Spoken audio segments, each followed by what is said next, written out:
আমি হিজবুত তৌহিদ আন্দোলনের ভাই বোনদেরকে পরিষ্কার করে বলতে চাই, আপনারা এই বিষয়টা নিয়ে জানবেন, কারণ আগে জানা অন্য মৃত আর এই বিভিন্ন মহামারীতে মারা যাওয়া, বিশেষ করে ভাইরাসজনিত রোগে মারা যাওয়ার দুটা কিন্তু সমান নয়।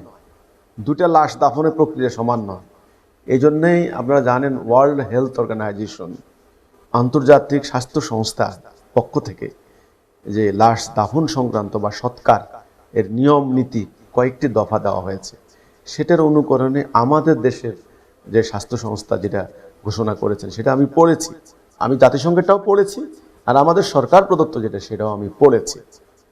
তো স্বাভাবিক কথা, আমাদের দেশের সরকার দেশের মানুষের সেন্টিমেন্টকে মাথায় নিয়ে এখানে কিছু রদবদল করেছেন, আমি সেটাও পড়েছি।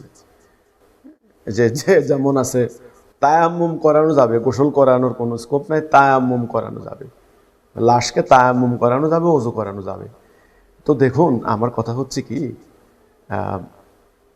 আমি হিজবুত তৌহিদ আন্দোলনের ভাই বোনদেরকে বলছি, আপনাদের অন্তত বিষয়গুলির আকীদা পরিষ্কার থাকতে হবে। এখানে অনর্থক সেন্টিমেন্ট লালন পালন করে কোনো লাভ নেই। আকীদা, ইসলামের কনসেপ্টটা পরিষ্কার হতে হবে। আমি পরিষ্কার করে বলতে চাই, যারা ইসলামের জন্য লড়াই করতে গিয়ে জীবন দিবে তারা শহীদ, তাদেরকে মৃত বলা যাবে না। আল্লাহ কোরআনে নিষেধ করেছেন।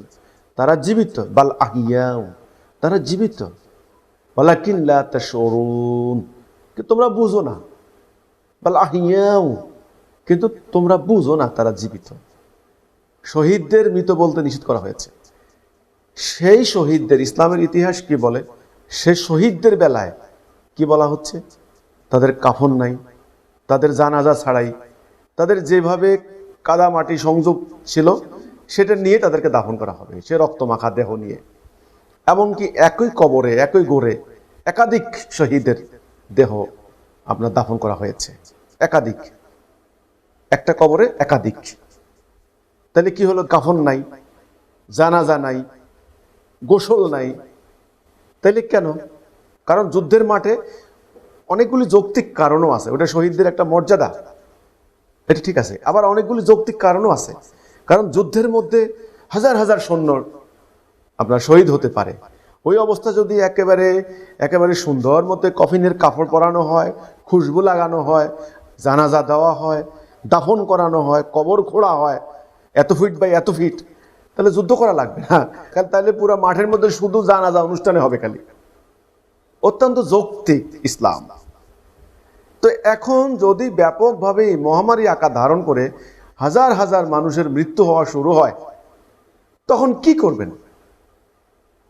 জানাজা, কাফন, গোসল, চিকিৎসা বিজ্ঞান কি বলে যে এগুলি করতে গেলে আরো 10 জনকে ছড়াবে নাকি ছড়াবে না, এটা কি সুবিধা হবে নাকি অসুবিধা হবে, সমাজের জন্য, পরিবেশের জন্য, যারা জীবিত আছেন তাদের ক্ষেত্রে কি হবে, ইত্যাদি চিন্তা ভাবনা করে সিদ্ধান্ত নেওয়া দরকার আমি মনে করি। এখানে সেন্টিমেন্ট দিয়ে তো কোনো লাভ নাই। এখানে যদি আপনার সিদ্ধান্ত হয় যে যারা করোনায় মারা যাবে তাদের কোনো জানাজা হবে না, তাদের কোনো গোসল হবে না, তাদের কোনো কাফন হবে না, তাদেরকে পলিথিন ব্যাগে মুড়িয়ে কয়েকজনকে এক জায়গায় দাফন করা হবে, এখন এই কথা বললে শুরু হয়ে যাবে হইচই, কি কি কি সব শেষ হয়ে গেল। এমন ইসলামের শত্রুরা শুরু করে দিয়েছে, এই যে মুসলমান মারা গেল, মুসলমানের দাফন নাই, জানাজা নাই, এ হতে পারে না।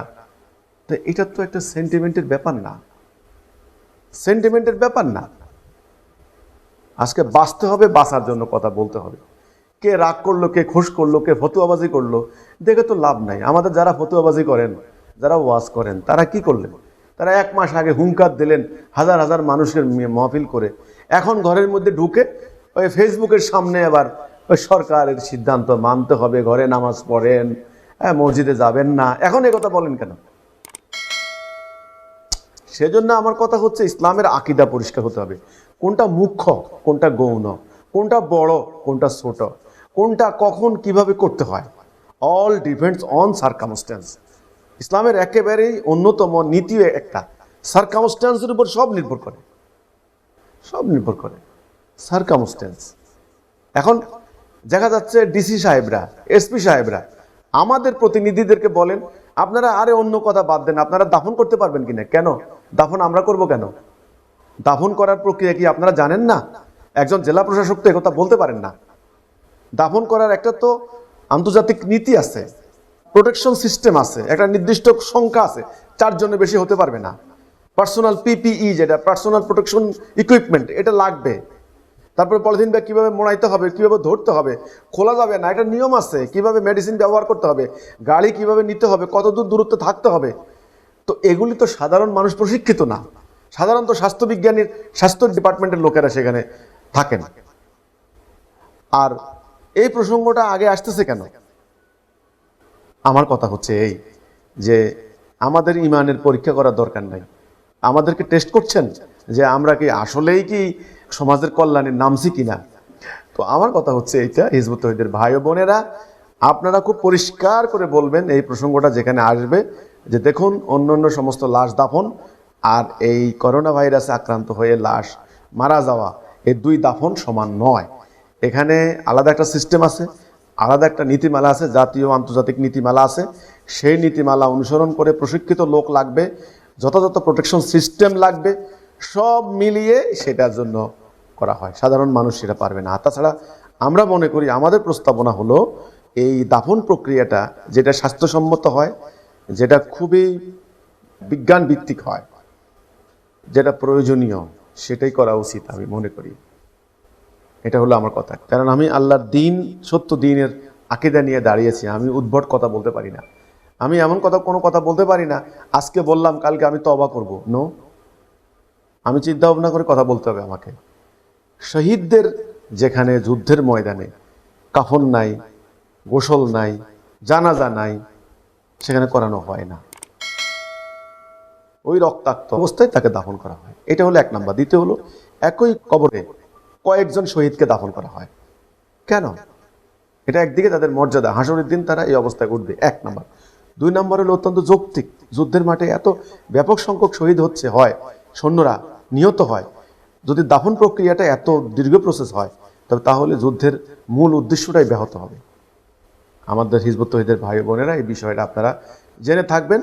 যারা এইসব কথা বলেন তাদেরকে আপনারা এইসব উত্তর দেবেন। তো কাজেই আমাদের পরিষ্কার কথা যে করোনা ভাইরাস এটা আল্লাহ রাব্বুল আলামিন জানেন কতটুকু যায়, কতদিন পর্যন্ত যায়। অনেক দূর ছড়িয়েছে, গ্রামে গঞ্জে বহু জায়গায় পাওয়া যাচ্ছে। হ্যাঁ, এক দিন শত শত আক্রান্তের খবর পাওয়া যাচ্ছে। তো এটা এককভাবে এটা মোকাবেলা করা সম্ভব নয়। শুধু সরকারের কাজ নয়, শুধুমাত্র আইনশৃঙ্খলা বাহিনীর কাজ নয়, পুরো জাতির সম্মিলিত প্রচেষ্টা এখানে প্রয়োজন। তো হিজবুত তৌহিদ জাতির একটি অংশ, একটা অঙ্গ। হিজবুত তৌহিদের দায়িত্ব, কর্তব্য রয়েছে। এই প্রসঙ্গে কথাগুলি বললাম। এবার আমাদের অর্থনৈতিক ব্যাপারটা নিয়ে আমি একটু কথা বলছি।